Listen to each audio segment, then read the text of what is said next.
Well, the big data today almost is, big data is in the eye of the beholder.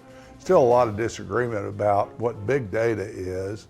Generally, we talk about big data as being a lot of data, unstructured data, continuous flow of unstructured and structured data. So the question is, what's big, and how do you really define it? The answer is today there's still a lot of disagreement. But let me digress back to even the 1990s with Acxiom.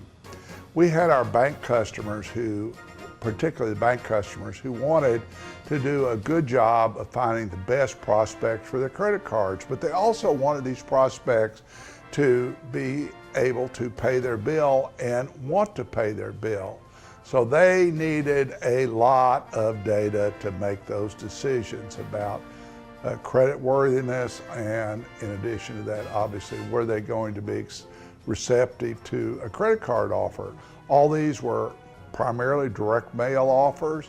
Our banks did literally tens of millions, I repeat, tens of millions of bank card solicitations every year. We were working with all the biggest banks in the world: Citibank, Chase Bank, Discover Card, you name it. On top of that, we work with some of the big insurance companies and other large mailers. Their appetite for data was absolutely endless.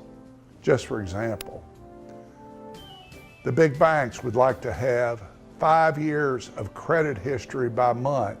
They would like to know every credit transaction that those people had ever done with Citibank. They wanted to know about where they lived. They wanted to know where they had children.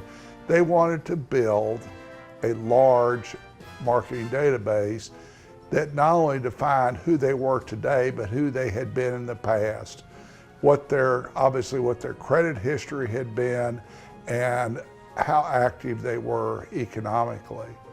So we had to build a database that virtually had, when we talk about Citibank, they had, a good percentage of the U.S. population, at least one member of the family did business with Citibank or had done business with Citibank. And I'll use Citibank as an example. But all the big banks, Chase likewise, had a similar appetite for data and knowledge about customers that they might acquire. So we had to assemble these large repositories of data, and those repositories of data were basically about all the entire household population of the United States.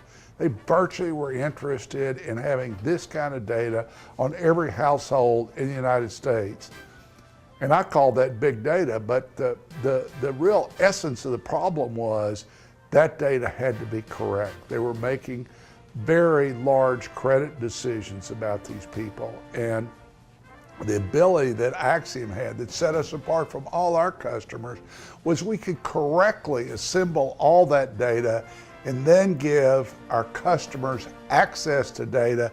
So when they were mailing Charles Morgan, they knew that they were mailing the real Charles Morgan and not somebody else that was trying to, for example, take over my identity, or another person named Charles Morgan that had a totally different profile than I did.